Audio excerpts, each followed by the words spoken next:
Welcome to Luca is a billionaire, where the only thing I invest in is your answers. You begin by confirming basics.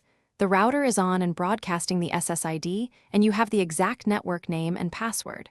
Once done, unlock the iPad and make sure airplane mode is off. This enables antennas.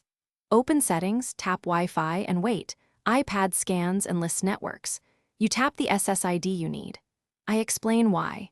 A correct SSID ensures you select the intended network, avoiding similar names that lead to failed connections. Now you accurately enter credentials.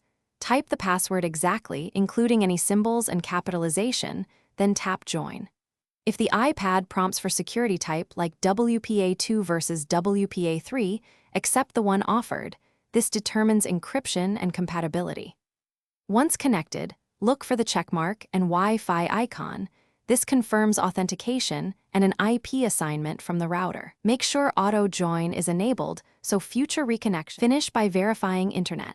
Load a web page or stream a short video to confirm DNS and gateway access. If pages don't load, first toggle Wi-Fi off and make sure the router has internet from your ISP. If still failing, forget the network on your iPad and rejoin. This clears cached credentials that can block access. As a final troubleshooting tip, reset network settings.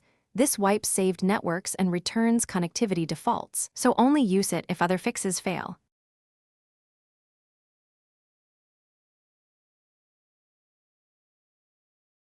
Thanks for watching and please subscribe. It's the best investment you'll ever make.